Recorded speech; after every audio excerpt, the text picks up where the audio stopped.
A mediados del siglo XVI, España era ya un imperio global. O aunque sea, eso es lo que los españoles se querían decir a sí mismos. Lo cierto es que si bien, a partir de la llegada de Colón a América, los españoles se habían expandido enormemente, pero todavía había muchos lugares en los cuales no se habían podido establecer. Uno de estos lugares, y quizás el más importante, era el este de Asia, un territorio que lo tenía todo. Producción de bienes muy cotizados en Europa, como en el caso de las especias, y también acceso a puertos de enorme riqueza, como era el caso de los puertos chinos. La cuestión es que el este asiático era un territorio muy atractivo para colonizar, pero hasta ahora los españoles no habían tenido suerte. Después de dos desastrosas campañas, una protagonizada por Magallanes y la otra por Villalobos, y después de firmar un acuerdo con los portugueses por el cual ellos se quedaban con el monopolio del este de Asia, parecía que los españoles habían perdido finalmente su oportunidad. Sin embargo, el monarca hispánico Felipe II no iba a quedarse con las ganas, e iba a intentar enviar una nueva expedición de conquista al este asiático, ahora aprendiendo de su propia historia y realizando todos los preparativos necesarios. Si los españoles tenían éxito, entonces ahora sí iban a poder ser considerados realmente un imperio global, un imperio en el que no se pone el sol. El tema era encontrar a alguien que llevase a cabo la misión, ya que ya se había intentado con exploradores y con militares. Tal vez había que buscar un enfoque diferente.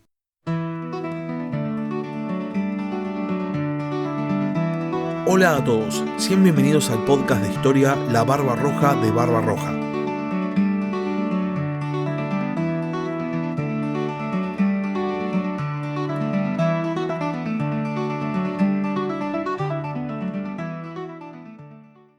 A principios del siglo XVI, en el País Vasco, en el seno de una familia de la pequeña nobleza, nace un tal Miguel López de Legazpi, quien durante los primeros 60 años de su vida va a ser el típico funcionario colonial español.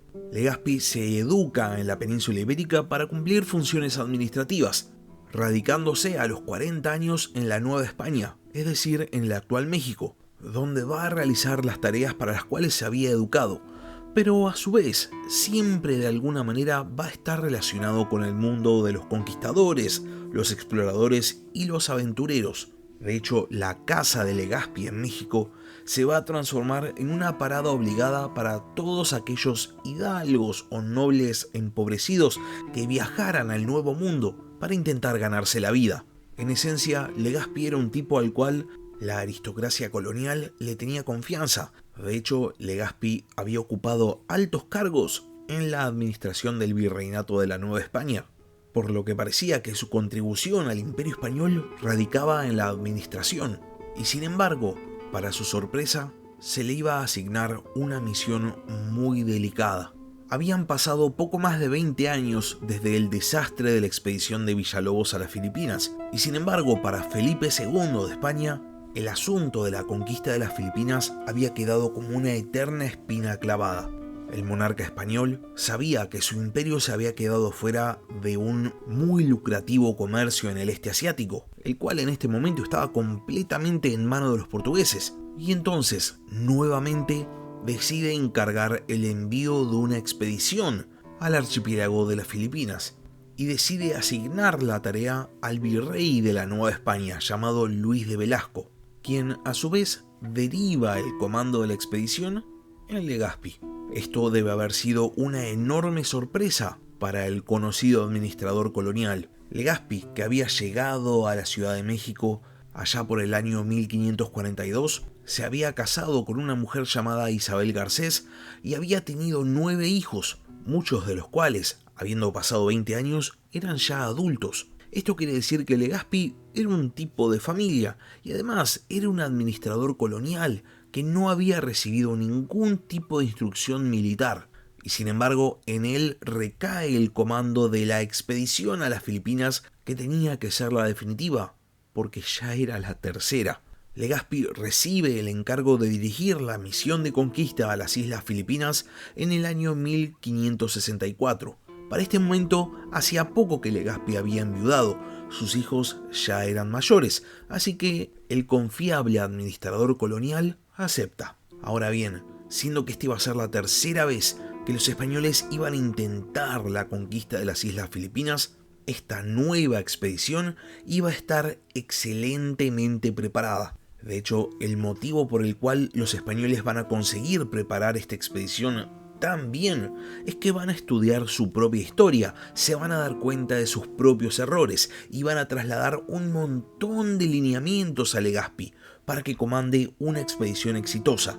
Lo primero que se le dice a la ahora capitán general Legazpi es que no llevara gente inútil, que lleve la menor cantidad de sirvientes posibles y que definitivamente priorice el número de soldados, porque la cantidad de gente que podía viajar desde México hasta las Filipinas era limitada, porque se necesitaban transportar muchas provisiones por cabeza. Siguiendo este lineamiento inicial, a Legazpi se le confiere el mando de 5 buques y se le encarga reclutar 350 soldados. Una vez que los preparativos están listos, la expedición liderada por Legazpi parte desde el puerto de Barra de Navidad, igual que la de Villalobos, solo que 22 años después, el 21 de noviembre de 1564.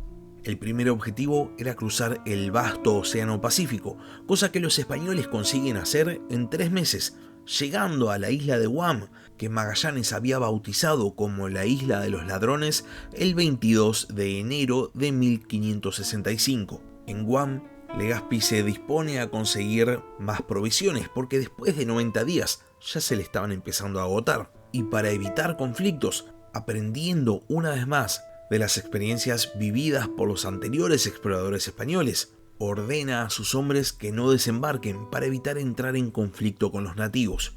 El 5 de febrero, la expedición de Legazpi abandona la isla de Guam, llegando al archipiélago de Filipinas el 15 del mismo mes. La primera isla del archipiélago de Filipinas a la cual llega Legazpi es la isla de Samar, y ahí el español consigue realizar un acuerdo por el cual el líder de la isla se somete al gobierno de España. Y esto va a marcar el tono de gran parte de la campaña de Legazpi. Él era un administrador, no un conquistador. Y por esto se puede entender que haya conseguido establecer el dominio de España en varias de las islas mediante la diplomacia en vez de por la vía militar.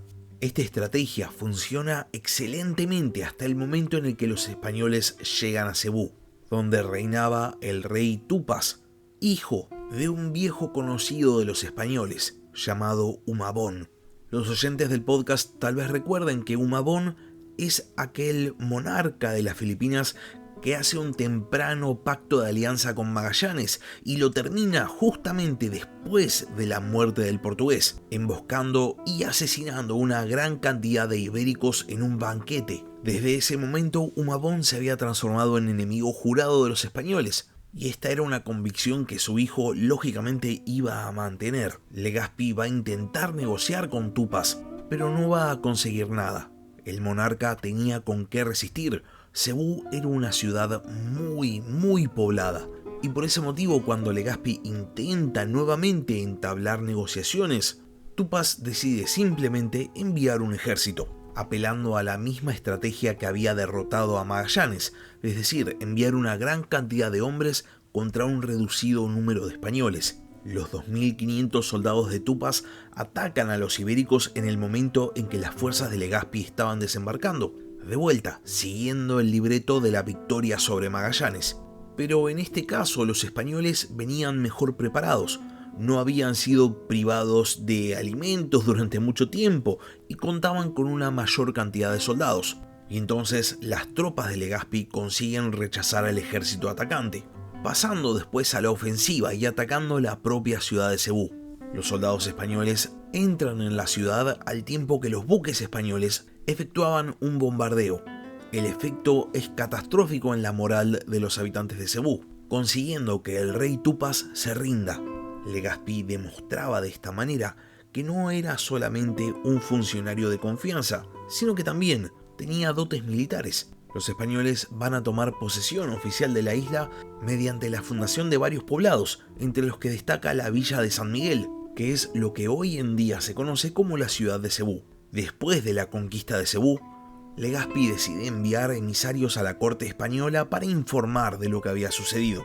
Uno de los elegidos para esta misión es su propio nieto llamado Felipe de Salcedo, y otro es un cosmógrafo de apellido Urdaneta. Cuando Felipe II recibe la noticia de la conquista de este territorio que, según el Tratado de Zaragoza, pertenecía a Portugal, decide que va a conservar el archipiélago de Filipinas, considerándolo un justo pago por la expulsión de los españoles de las Islas Molucas durante la expedición de Magallanes. Y para dejar muy en claro su posición al respecto, decide el envío de refuerzos para Legazpi, los cuales, cuando llegan a Filipinas, se van a encargar de la construcción de la fortaleza de San Pedro, que se va a transformar en el bastión principal de España en el archipiélago, aunque sea por ahora.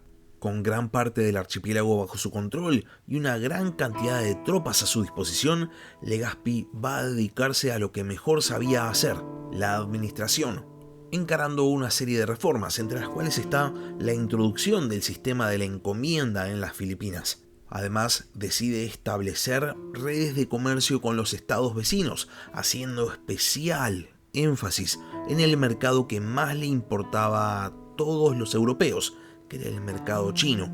Y una vez que Legazpi se sentía lo suficientemente afianzado en el territorio, decide continuar con su campaña y culminar la conquista del archipiélago en nombre de España.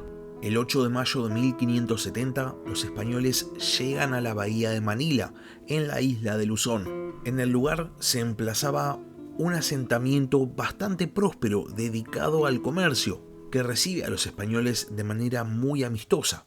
Legazpi veía cómo su estrategia de aproximación mediante la diplomacia funcionaba, y sin embargo no va a pasar demasiado tiempo hasta que surgen hostilidades entre los españoles y los nativos del lugar.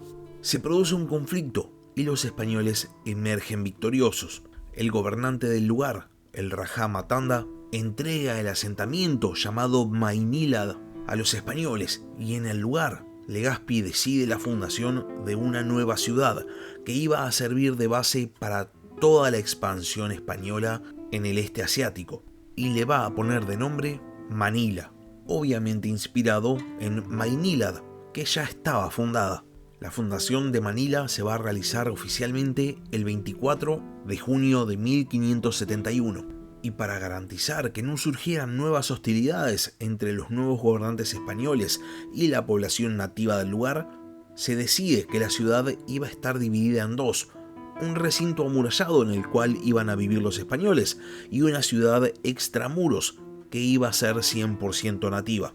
A continuación, Legazpi completa la conquista de la isla de Luzón y declara a Manila como la capital de lo que él llama el nuevo reino de Castilla. La noticia de la increíblemente exitosa campaña de Legazpi llega hasta la península ibérica, donde el monarca Felipe II va a ratificar todo lo dispuesto por Legazpi y a su vez le va a otorgar al ahora conquistador el título de capitán general de las Filipinas, lo que equivalía lógicamente a un título de gobernador.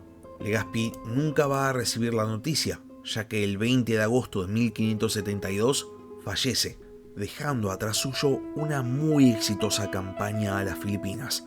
Manila se va a transformar rápidamente en un centro de comercio de gran importancia en el este asiático, y con esto España podía ser por fin considerada como un imperio global. El tema es que mientras más crecía la prosperidad en Manila, más atractiva se veía la posibilidad de realizar un ataque a la ciudad. Pero eso es historia para otro capítulo. Hasta acá llegamos con el capítulo de esta semana. Si llegaron hasta acá y no están suscriptos al canal, les recomiendo que se suscriban. Subo capítulos nuevos todas las semanas. Y si por otro lado ya están suscriptos, pero tienen ganas de apoyar al podcast, pueden hacerlo transformándose en miembros del canal en YouTube, o si no, transformándose en Patreons. Les dejo el link en la descripción del capítulo y aprovecho para agradecer especialmente a los miembros del canal. Muchas gracias por haber escuchado y hasta la próxima. Gracias por escuchar La Barba Roja de Barba Roja. Si tenés alguna pregunta o simplemente querés hacer un comentario, no dudes en escribirme al mail del podcast, labarbarrojadebarbarroja@gmail.com. Hasta la próxima.